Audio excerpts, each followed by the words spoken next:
as we move on. I think it's going to be really wonderful because you're going to be hearing from some brilliant minds here.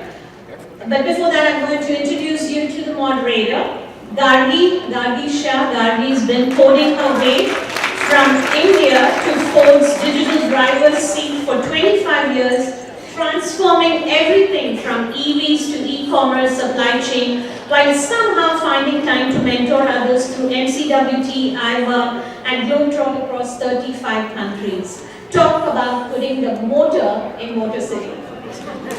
Please welcome our moderator for our panel discussion about accelerating action through transformation with some fabulous panelists, Gargi Shah, ladies and gentlemen.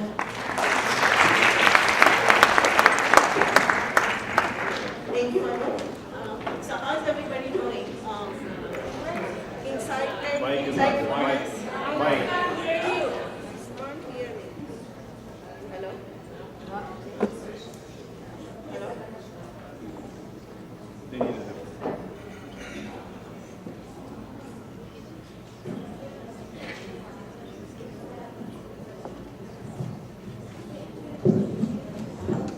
Hello? Yes. All right. Can you hear me? Yes. Oh, good. Okay. So, Dr. Wu, such a wonderful, insightful, speech, keynote speech. I'm really closer. Closer. Okay, I'm sorry. I don't want to raise that hand. I love when you said hope is an action. So I'm going to go with it. I always love hope. Hope always has a future. So happy International Women's Day, everyone.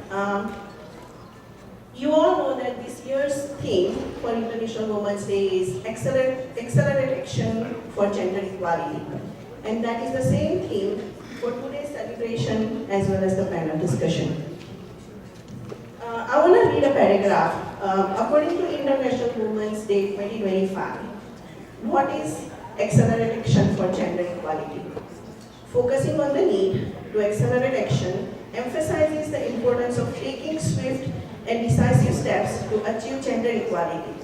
It calls for increased momentum and urgency in addressing the systemic barriers and biases, whether it's in a health system or any professional or at home or in the society, that women face, both in a personal and a professional sphere. So with that, I would first like to call our panelists on the stage. And then the structure of this panel discussion is going to be, I'm going to welcome them, introduce them, I'm going to ask them a few questions, and then at the end, we're going to open up for the audiences to ask questions. So please do think about the questions you may have as the discussion progresses. So with that,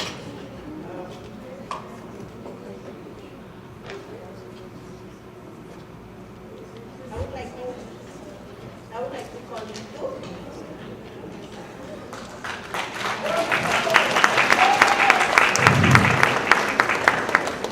Ritu Barkotoky is the Director of People Development at Amcee Automotive Group, driving talent and leadership initiatives, organizational culture, and HR strategies. With over 15 years of experience, she is a strategic leader known for fostering workplace transformation and empowering teams. Beyond her corporate role, Ritu founded Thrive Impact LLC, a leadership development and coaching company focused on helping leaders, especially those with a multicultural background, to reach their full potential. She combines her extensive experience with a passion for co-creating success for the clients. Ritu's diverse career includes HR leadership roles at Gopalakrishnan Advanced Materials and the Detroit Zoo, and following early experiences at CF and Honda. She holds a master's degree from Eastern Michigan University, is an ICF certified coach, and an alumnus of the Amsted Rice program at the University of Chicago Booth School of Business. Ritu also serves on the board of OCMEC SHRM and ASIUSA.org.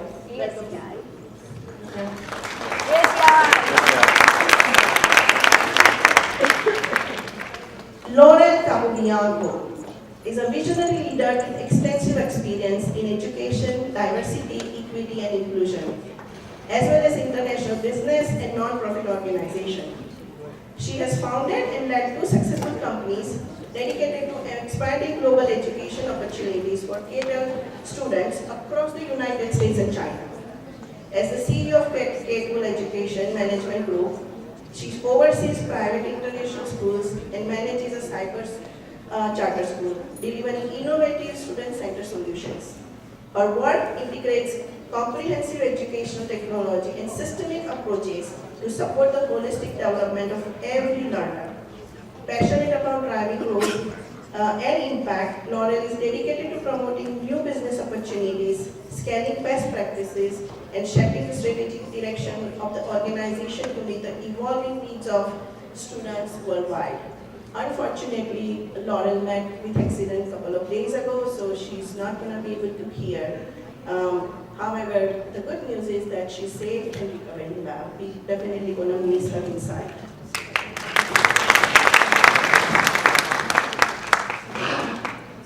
Bhavani Koneru is the Chief Information Officer at Oakland University, leading technology strategies to enhance academic excellence and operational efficiency. With over 25 years of experience, she is known for driving enterprise transformation and building high-performing teams. She holds degrees from Jawaharlal Nehru Technology University, Wayne State University, and Walsh College.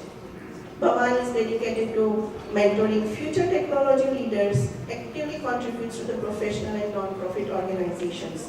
She serves on the board of Merit Networking and is involved with Inspire CIO, MWLN, MCWT, and SIMS, championing innovation and diversity. Since immigrating to the US in the early 1990s, Bhavani has been a prominent figure in the Indian community alongside of her husband Srinivas. Together they have cultivated strong cultural ties and contributed community engagement while raising their 2 beautiful daughters. Bhavani's commitment to family, career, community exemplifies her holistic leadership approach. Welcome, Bhavani.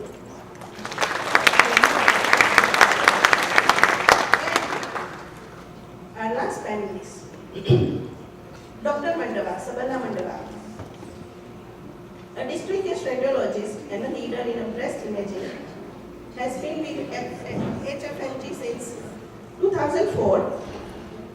Her exemplary service as the Vice Chair of the Department of Radiology and Director of the Division of Breast Imaging has been marked by significant contribution to patient care, research and education. Dr. Mandava is renowned for her work, breast imaging and cancer screening. She has authored significant publications and has been actively involved in groundbreaking clinical trials. Her commitment to diversity, equity and inclusion in healthcare, alongside her inspirational outreach efforts, exemplifies the holistic approach to medicine and leadership. A graduate of Koneru Medical College in India, Dr. Mandava completed her residency in diagnostic radiology at Michigan State University and fellowship in women's imaging at Henry Ford Hospital. Her journey with Henry Ford Health has included several key leadership roles, such as serving as Senior Staff Radiologist, Director of the Division of Breast Imaging, and Vice Chair of Department of Radiology. Welcome.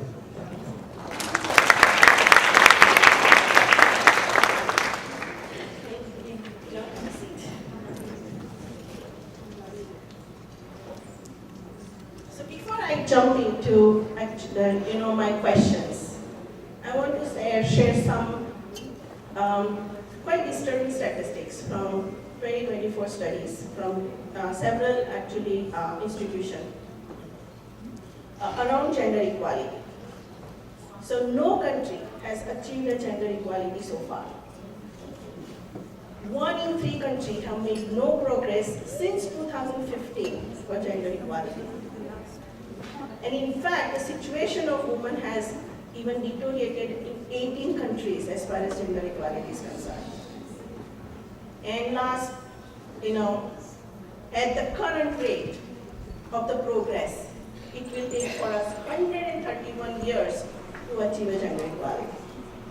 So this is a really serious problem. It doesn't matter whether it's a medical industry or family, right? It's a really serious problem. So with that, let's jump into our discussion and insight of our panelists. So my first question, I need to figure out this mic. You want me to hold it? No, it's okay. All right. Thank you. So with that, I would like to actually kick off the discussion with hearing the personal narratives that highlight the challenges and triumphs you all faced in your journey towards the gender equality.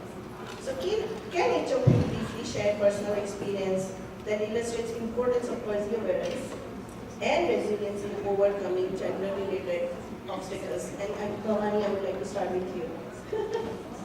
I guess I'm the first starter, right? Thank you so much, AIWA, AWIA, Asian Indian Women Association, for giving us this opportunity. And happy International Women's Day. We need to celebrate, right? We are the people who actually reproduce this whole universe. Women are the best, right? So that statement actually takes me to show the confidence we have. We grew in places in India. I come from India, and we grew in places where we have that gender inequality. We came into a country still showing that gender equality. Thank you for sharing those that information.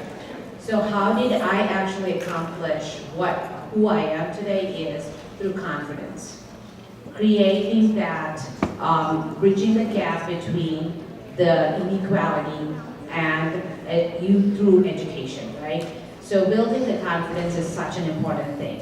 When I came to this country, I had to juggle between having been married, I was just started my 20s, being married, that is a family, education, and being the first women engineer in my family. And in technology, I'm doing a job. How did I do that is what I think. I reflect upon going back and say, how did I do that? When somebody asked me, that's what I said. When Gargi said, what did you do? When I reflected, education gave me the power. Knowledge helped me understand the detail about who I am, what I am for, where is the goal, and by the way, you're not different from anybody in this room. That's what I said every time I look at the audience with where I am. And you're not different in a boardroom. You're not different when you are representing yourself. Make sure you represent yourself. Make sure you proceed in what you believe in, right? You just be consistent. You just move from one place to the other with that confidence. And that's where you just break down the barriers of gender inequality. You get microaggressions. People talk about, okay, this person, how is this woman going to survive in technology, right? Technology is no different than any other profession. Just get the knowledge in what you are and just prove yourself to yourself first before you prove it to others. So it's very, very important. That's how I actually persisted in where I am, trying to believe in myself, and the biggest thing I wanted to talk about is my support system. It came from within my family. I'll tell you one small example. I was supposed to leave Metro Detroit area to go become a CIO at a different place. And guess what? Who is the first person who told me, you gotta do it, is my daughter. She said, Mom, you gotta do it for yourself. Now you have dedicated your life to us, now it's your time. So that's how I took the next leap. And I gotta thank her every day.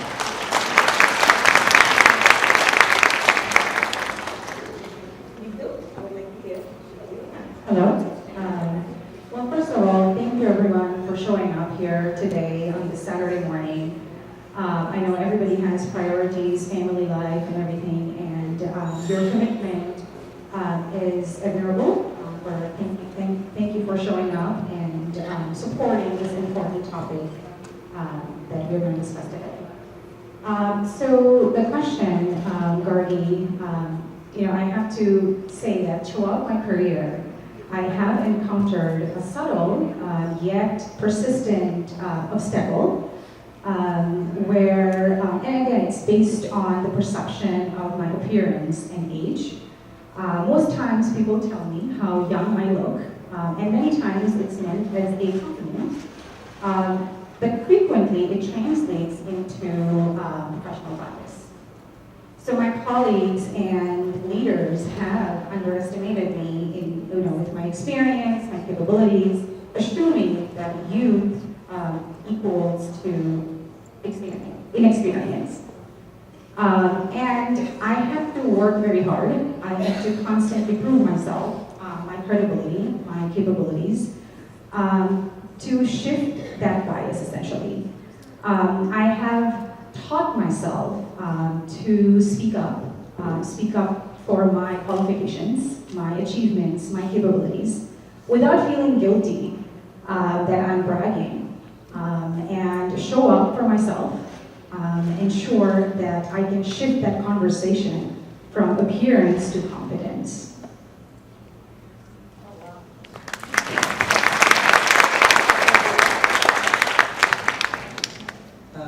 Thank you. I want to thank AIWA for inviting me to be on the panel along with these amazing women here, and thank you to everyone for coming out. Of course, I'm the last person, so I have to follow these two after they've given amazing advice and stories. But I usually like to just say, I think we all as women have encountered some amount of gender inequity in the workplace, discrimination, microaggressions, all of that. And there are certain moments that, in the moment are not huge, but then leave a lasting impact for you. And so I think when the switch flipped for me was, I had just become a division head.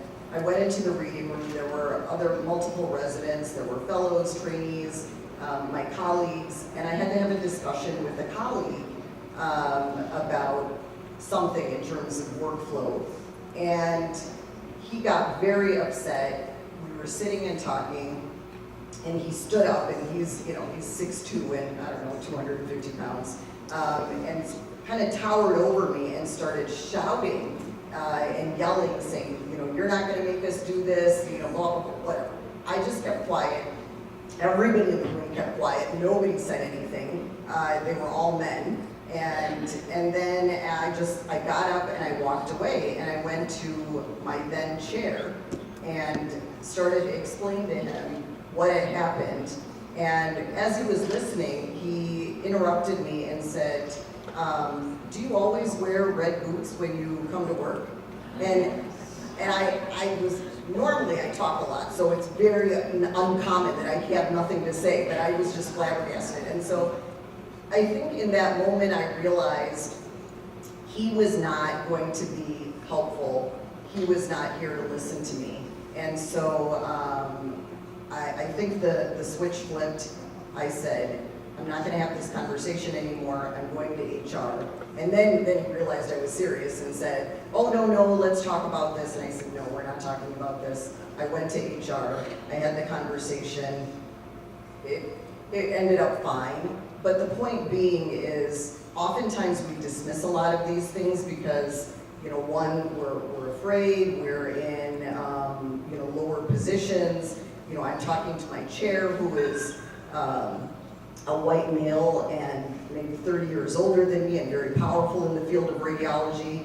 And you worry about how you're going to be perceived and what your career is going to happen. And really in that moment I realized it doesn't matter, because this is how we perpetuate the misogyny and the microaggressions. And so you do have to speak up. And it takes a lot of courage. I mean, it's not that I suddenly became, this all-powerful woman deciding I'm going to do it. It took me a lot of courage and a lot of support, as Bhavani said, from my family and my colleagues, including men, who were very supportive, but you need to take that first step on your own.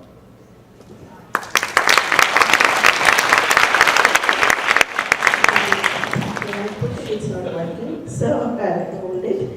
Thank you, all of you. Such really great stories, and some of the things which I really kept on my ears is like, have confidence, stand up, for the injustice or and question the stereotype and perceptions. So with that, I think it's a segue to the next question.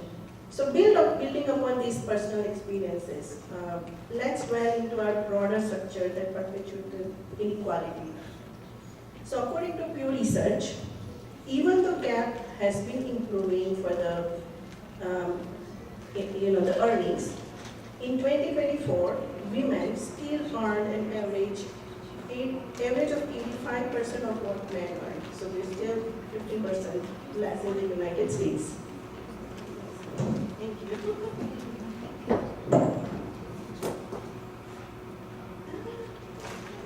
Yeah, let me just.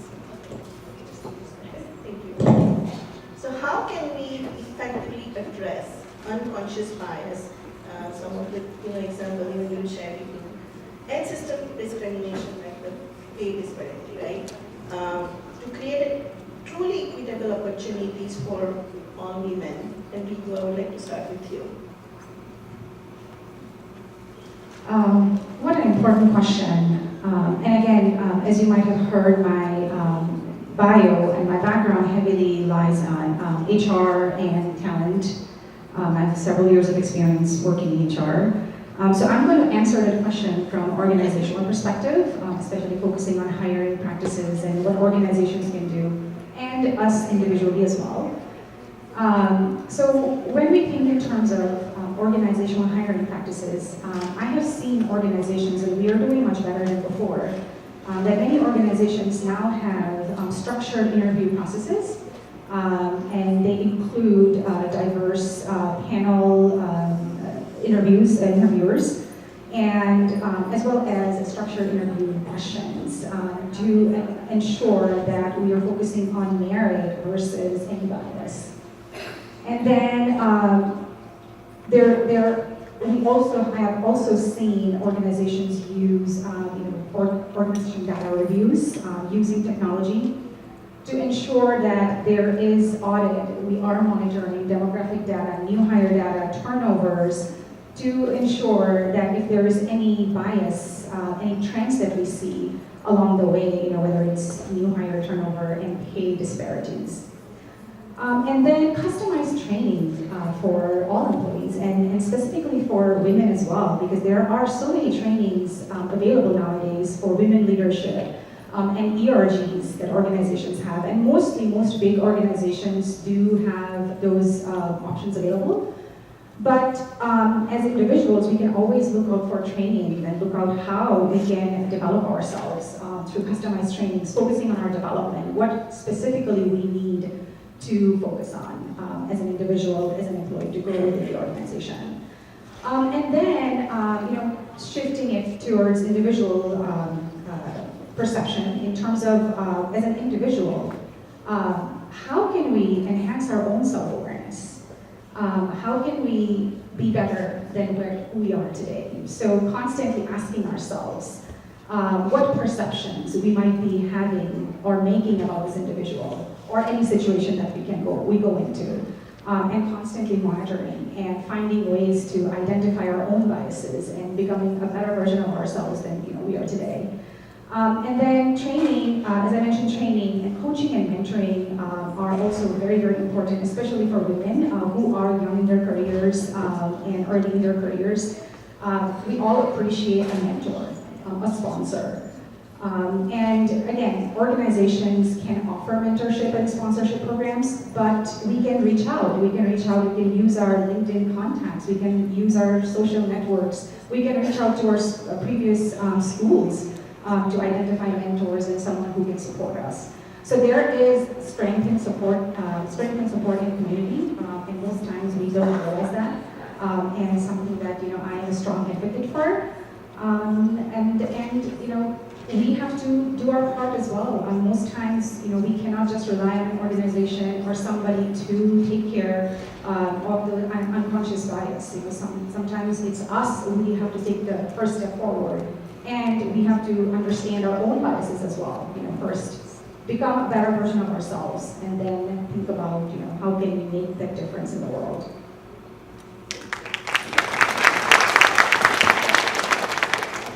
I mean, I think Ritu explained it beautifully, and really the only other thing that I would add is, really have these conversations with your male colleagues, because you will be surprised at how many are very supportive and want to be able to help, and maybe are not aware of what to do or how they can do it. I had one male colleague when I reached out for help for something, he said, "Oh, thank God you asked me, because I really wanted to offer some help, but I didn't want you to think that I thought you weren't capable of doing it," and and he kind of tripped all over himself trying to apologize for wanting to help me.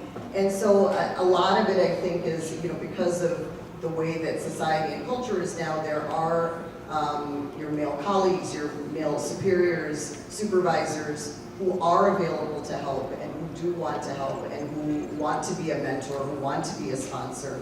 And sometimes it just takes, reaching out to say, hey, what can we do? And it's really just having those conversations that just opens the door to a lot of opportunities. No,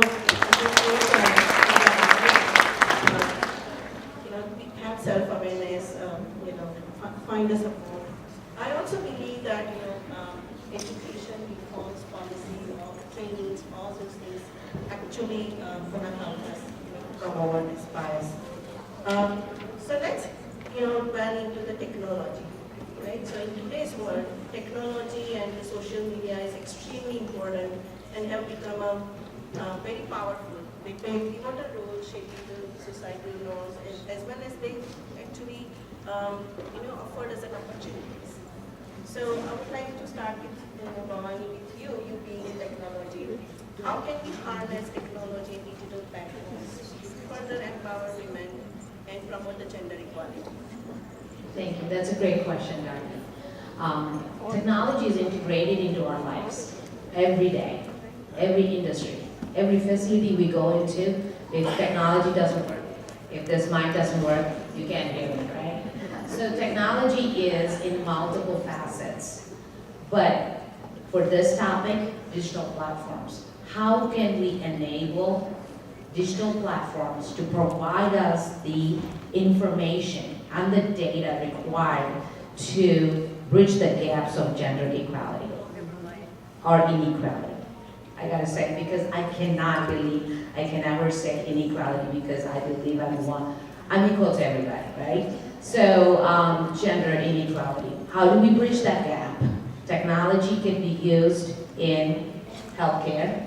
I'm looking at Sabala, because radiologists use technology throughout their life, from starting in the morning to the end of the day, right? HR, you talked about Ritu, talking about the platforms where we provide training. Women-centric training is huge. Digital platforms for advocacy, somebody talked about that. I think Dr. Wu talked about that a little bit, about advocacy. How do we educate people in what the disparities are, health disparities? What are the different causes? What are the measures? What are the, how are we different from the rest? You talked about metrics, right? Multiple different metrics. Women, what is the pay scale for women? There's so many things that we need to educate women on. And digital platforms are there to do that. We're talking about social media. Every morning, guess where we are? Twitter, LinkedIn, job opportunities in LinkedIn, career growth in LinkedIn, talking about what you need to do, and online education, financial stability. That is such a key, because we talked about how Asian women are being, we need to protect them, right? How we, Dr. Fu, I really like the way you talked about the difference in how Asian women are going through domestic violence. How do we educate these people? Digital platforms provide us that. We empower women using digital platforms and those learning metrics that needs to be going to every single person. Everybody has a smartphone these days. Please enable whatever you know, information you know, create a YouTube video to educate women.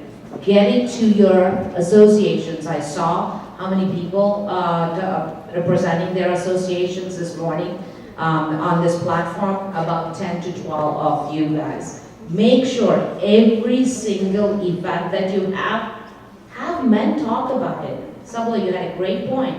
But men are our mentors sometimes because they understand us. They eat professionally, at home, anywhere you are, they do understand us. Put one of the items whenever you're meeting about, in your organizations about women. Talk about women and their emotional intelligence. How many of you think we are better leaders? No thing about men, but we are better leaders. I'm so proud to say that.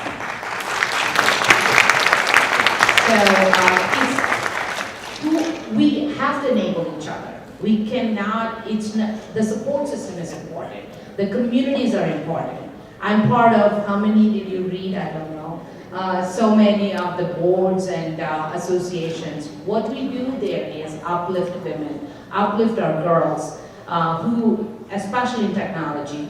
The stat that Gargi didn't bring up is we're less than 30% in technology professions. Let's figure out what do we need to do. How do we need to build this career? There's so many ways to empower, and technology is the biggest empowerment that we can have today at this time, and it's going to increase, not just decrease. So AI, don't forget artificial intelligence, gives us every answer. Every ad has that information today. So, but curate that information. Don't do your research. Make sure you're getting multiple sources before you use it. That is such an important thing. As a CIO, I would say that.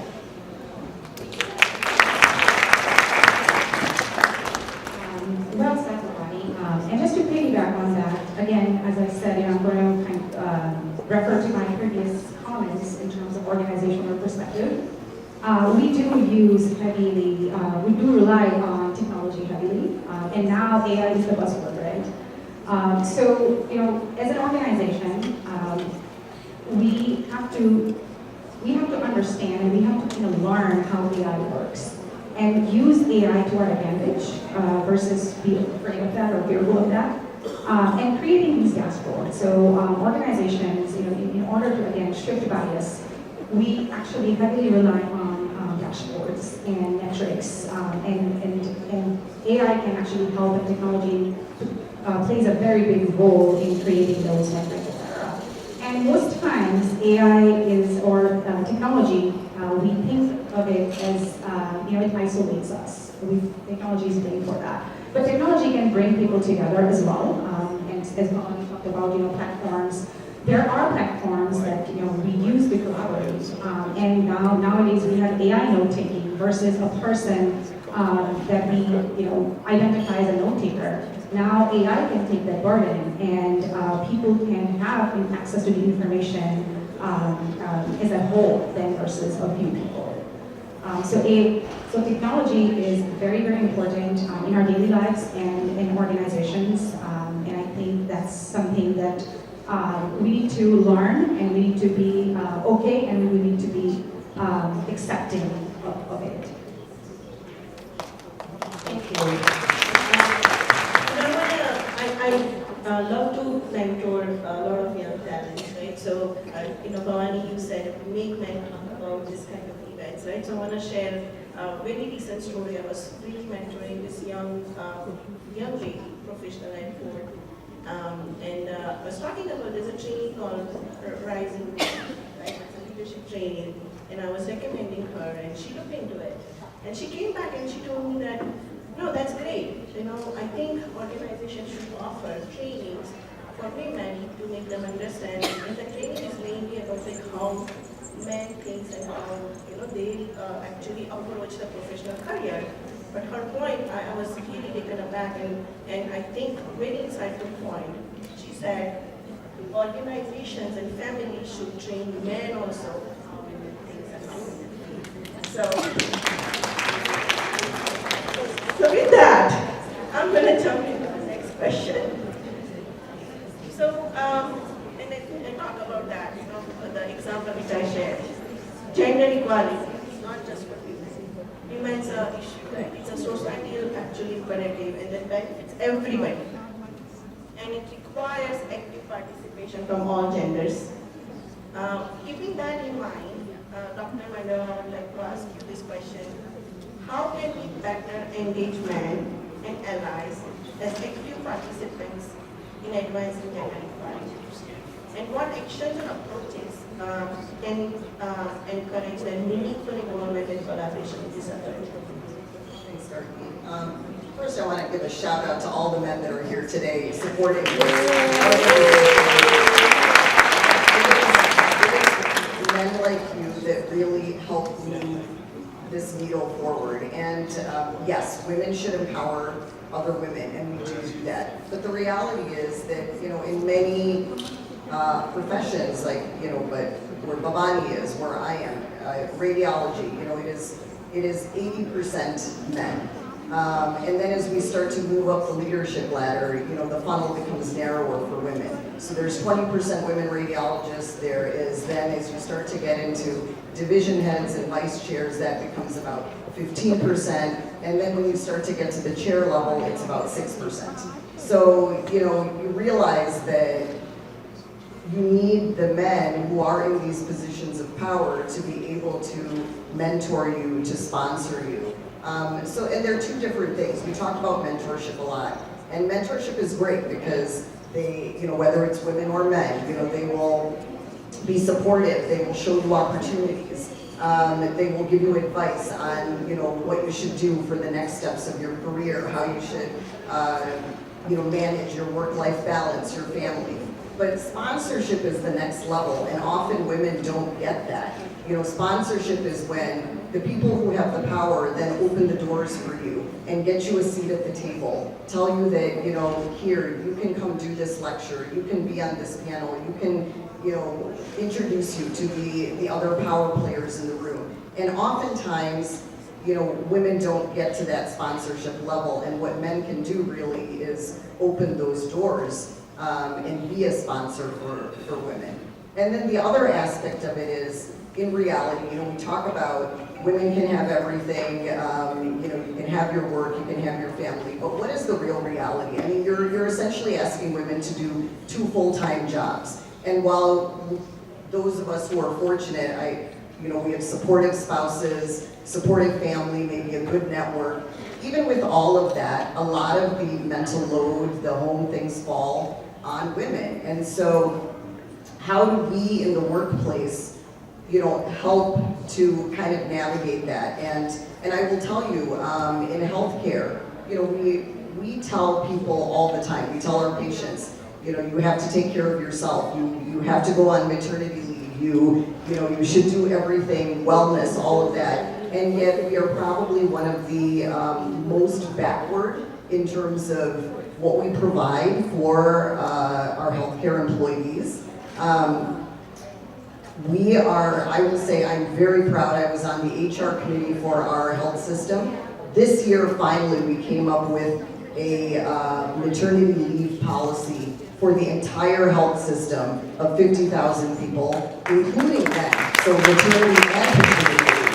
But we are an over 100-year-old institution, and we never had a maternity leave policy, and we are in healthcare. So think about what that means. I went back to work when I was a resident after 3 weeks after I had my baby, because that's what you had to do. Otherwise, you weren't going to graduate on time with your classmates, and you weren't going to, go to your fellowship on time, and everything got turned around. So all of those things, the new Earned Sick Time Act, that has been passed in Michigan.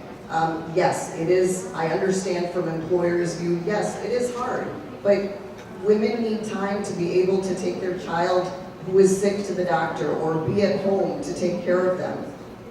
And then I will say, why are we even having these conversations? Because then there's always the notion that, oh, we're providing women with all of these extra things, you know, the maternity leave, the sick time, and all of that. But most of the studies show that women then come back and actually work longer hours and provide better outcomes when they are provided all of these things. There was a study recently, I think it was in the New England Journal of Medicine, that showed better outcomes for women physicians, for their patients, when they compared them with men. And this is not to bash men. I know amazing male physicians, but why are we even having that study? Why are we even having the conversation? Because the conversation always comes back to, well, we're providing all of these extra things to women, what are we getting back? Well, I will tell you that you will get back, you know, quality care, women who come and give 110%, who work longer hours for better outcomes when they are, you know, supported and provided and taken care of in the workplace. So I think we need all of those things, and when men are in the position of power, for them to understand and then open those doors really goes a long way. I think, great advice. I think each and every one of us have to go and find sponsor, and every man I really encourage you to be a sponsor for the women and everything. So, Michelle Obama said once that when women are educated, their countries become stronger and more prosperous. So, Bhavani, you leading strategy to enhance academic excellence. Can you share your thoughts? What role does education play in dismantling stereotypes and preparing future generations to gender equality? From the audience, maybe that's Great question, but technical excellence is different from education that we're going to talk today. Because thank you so much, Gargi. So education is power, right? Knowledge is power. When you understand what is out there, that is when you can influence everybody around you. What does women do? They start influencing people at home, at professional places, and Sabala said there are men out there who actually does a great job in their workplace. But if you see a woman in the position that Dr. Mandava is, she is bringing other women up. She just talked about creating that healthcare or pregnancy act, right, with HR. Who is going to think about that kind of stuff? An educated woman who is with the power, right? So education is power. Understanding what we have, making sure we are using that in the right way. And I also want to add to the sponsorship, creating a personal board for your own self. It has to be diverse. It has to have men. It has to have different people. Create that personal board. Every company has a board. Every place has a board. Well, how come we don't have our own board?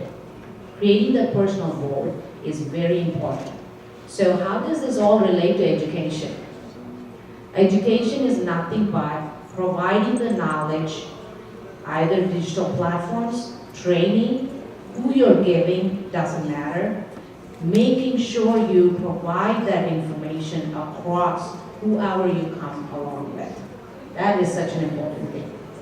So, to your question about higher education, so bringing that awareness of gender inequality at different levels of education, K to 12, putting them as gender studies, bringing the awareness to K to 12 students, girls and boys. We talked about how men need to have courses about how women think, right? The same thing, women need to know how men think too. It goes vice versa. The boys need to understand how other people think. It's not just girls and boys, it's across the diverse ideas, right? We come from all different cultures. When I came to this country, there were times, microaggressions, when I was told like, huh? Means they didn't understand what was I talking about because my pronunciation is different. But think about how many different dialects were there. We're all trying to get to the same stuff. Education provides us that, right? You have the knowledge, you get the confidence. When you get the confidence, you persevere. So you actually make sure you put that yourself. Because most of the topics we're talking about are personal thought process, but I want to be more advocating to the surroundings we are in. We are the leaders. We in this room are the leaders.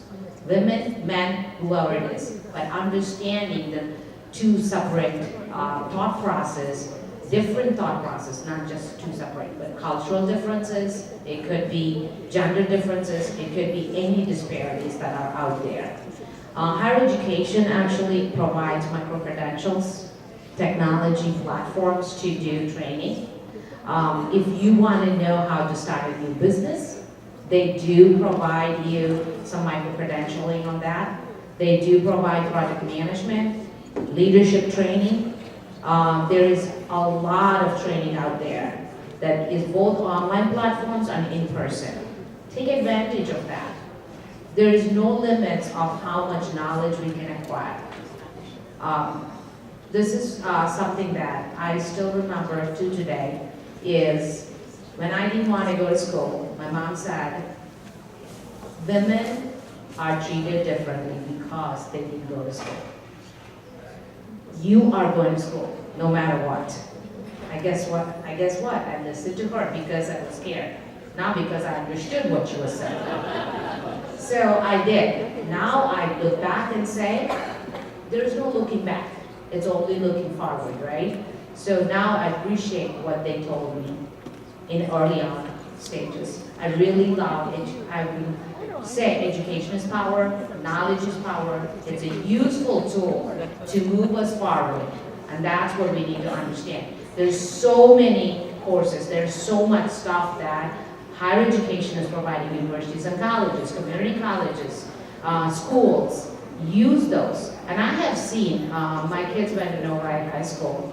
There are communities where we're formed to uplift girls. There are communities that are formed to talk about technology that a lot of people didn't know.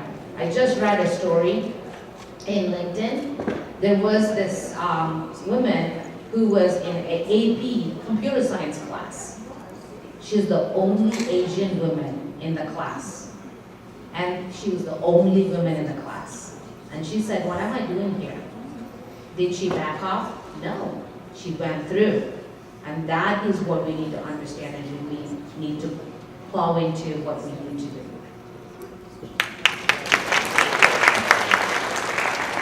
So I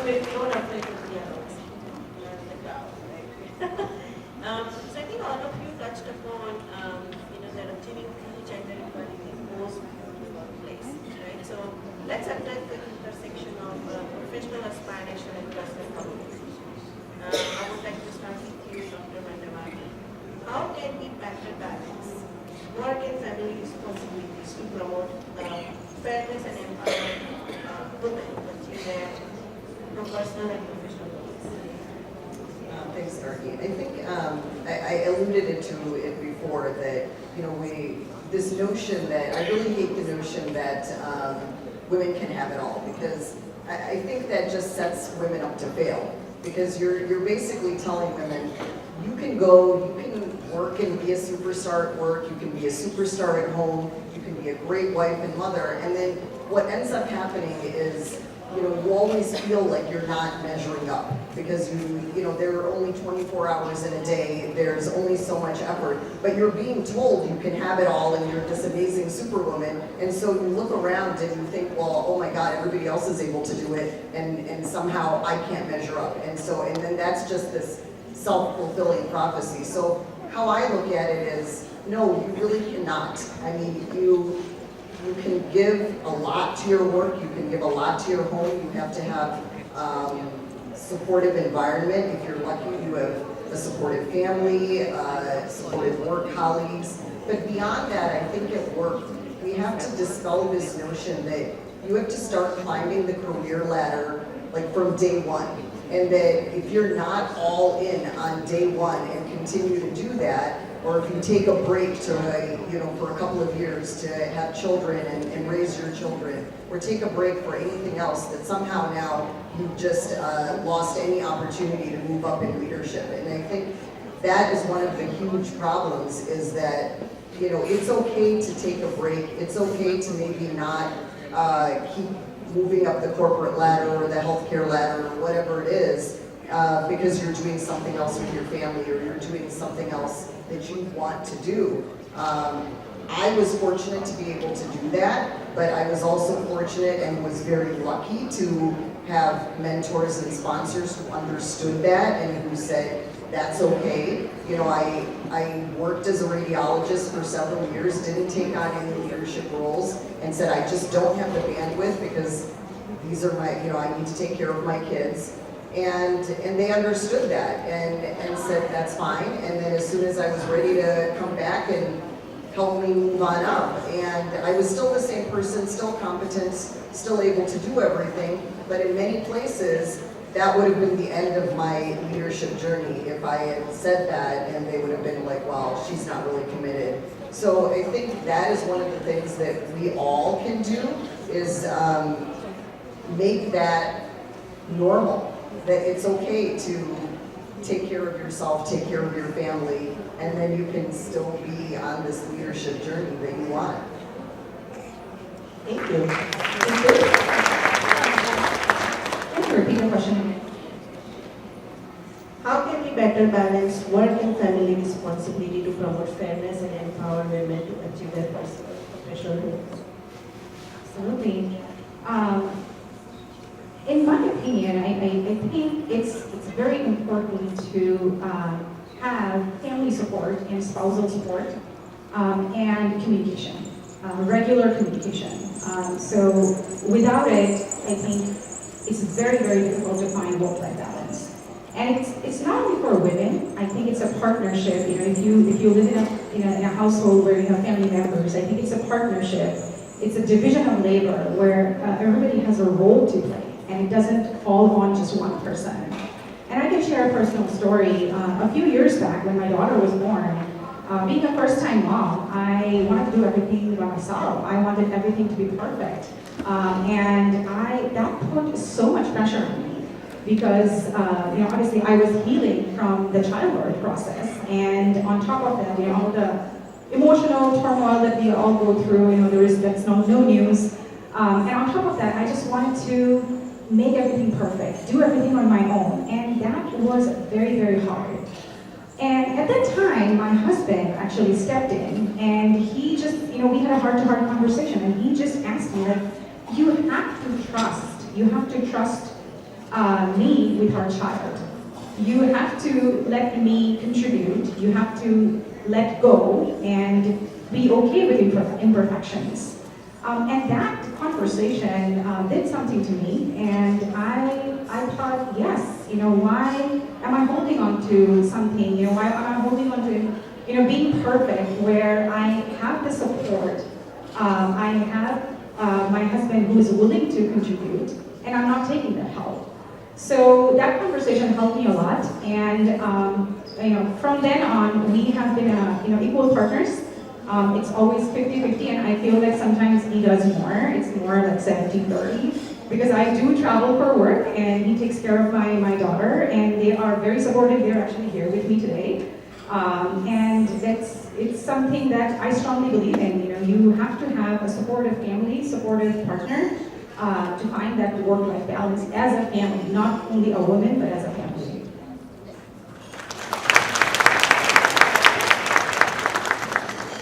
So those are great points, both of you, because shared responsibility is one of the key, right? And we all talked about how our partners always are there for us. Sometimes 70-30, sometimes 30-70, and sometimes 50-50, right? But I like the concept that you said, Sabala, where you said you need to actually rely on your support system. You need to move that in that, through that, right? But sometimes you need to define your role. Who do you want to be? Choose the job that is right for you. If it is remote or if it is in person, go choose the job that you want to dedicate your time for. That time management is such a key. You cannot do everything. You've got to understand what your priorities are, how you're going to allocate your time, where you're going to allocate that time, and make sure that you actually prefer the job. There are jobs out there. Don't ever think I'm not going to get a job. Believe me, take your time. When I always was told by my mentor, which is a male, make sure you take your time when you are happy in your job to go fetch for a new career opportunity, not when you're desperate. So make sure you go out there. This is my advice to everybody. And also, one other thing I want to say is, not just about work-life balance, but also spend some time how you can give back. If it is community, or if it is mentoring, or if it is for associations. Anu, I'm so glad that what you do. I really was looking at the purpose that you actually go for, and I really appreciate that. I just wanted to thank you. So there are people out there who actually dedicate their time for uplifting others. How do we do that? But then that takes away from our actual professional time and also family time. How do we actually make sure that we balance all that stuff out is very, very important. Time management is such a key. Please make sure you think about what your target is when you are trying to achieve that leadership goal from day one, as you said, Sabala. How do we achieve that? And make sure you put that in alignment with the time you want to spend to where you want to be. Thank you. I think we do not have enough time for the questions. One question. I think we would take one question from the audience. Quickly, please. With your side.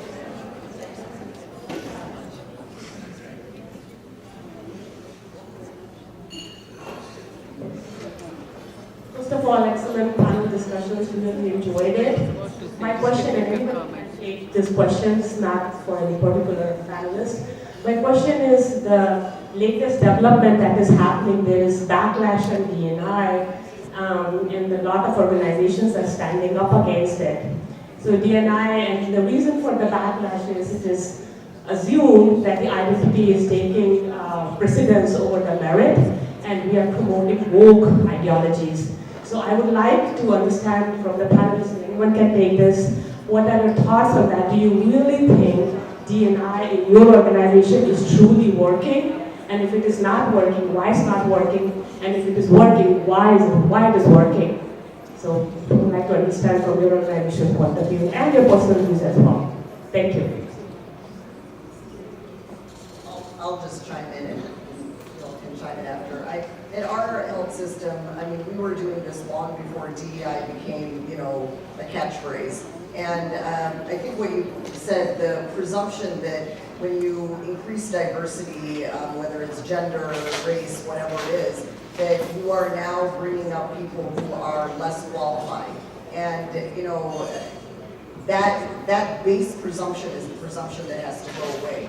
What DEI really does, it opens the door for everybody to have an opportunity to have a level playing field and then work from there. And then whoever is competent gets up there. So it has worked in our health system. I will say that amongst the department chairs, 5 years ago, I want to say we have about 25 subspecialty health departments. It was all white males, I kid you not, all 25, only 5 years ago. And now I think we are, we're very diverse. The panel came out, I don't even know what it is, but it just opened the door for other people. So I think that premise of DEI causes less competent people to be rewarded is the premise that has to go away.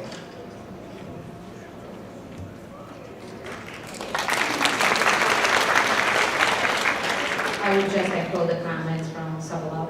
The one thing is higher education is always promoting DEI. DEI is creating opportunities, as she said.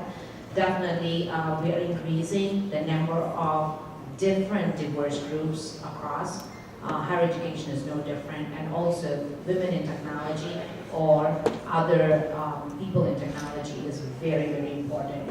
Creating those opportunities for everybody is very important. I just want to emphasize that. Lastly, I guess, when we talk about merit, I think merit, when we focus on merit, bias actually goes away in itself, because, as I mentioned about metrics and data, when we look at data, and if we have the right structure and processes in place, and we are following that, then bias doesn't actually, or should not actually happen. And we are focusing on the right people, right roles at the right places, in the right time.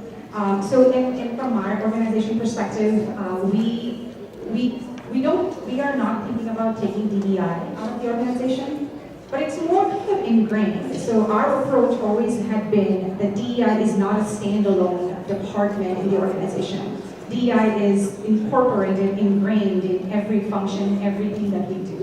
From education, from respect for each other, from recognizing, differences, and that brings innovation, that brings creativity. If we have, an introvert in the meeting as well as an extrovert, what are some strategies that we can put in place so that everybody gets a voice, everybody gets to say?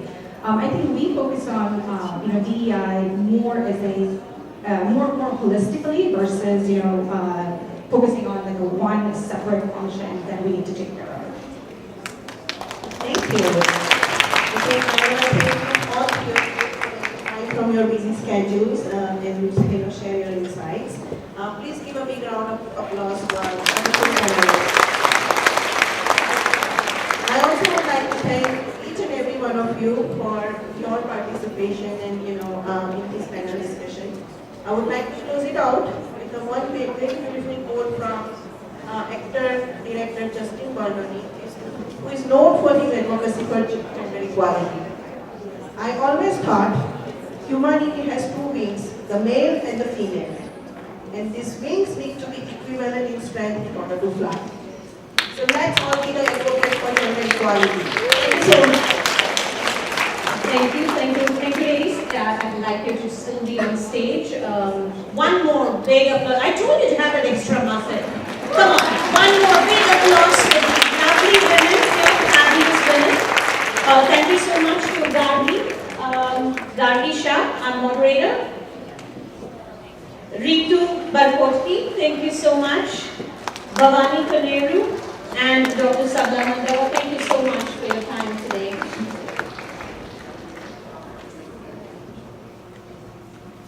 Love to get a group picture. One second.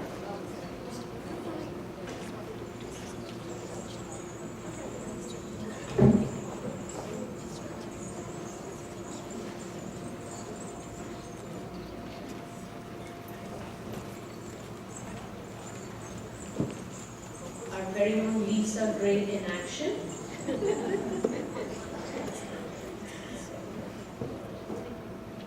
All right, while they're doing this, 4 key takeaways from the discussion. 1, have a voice.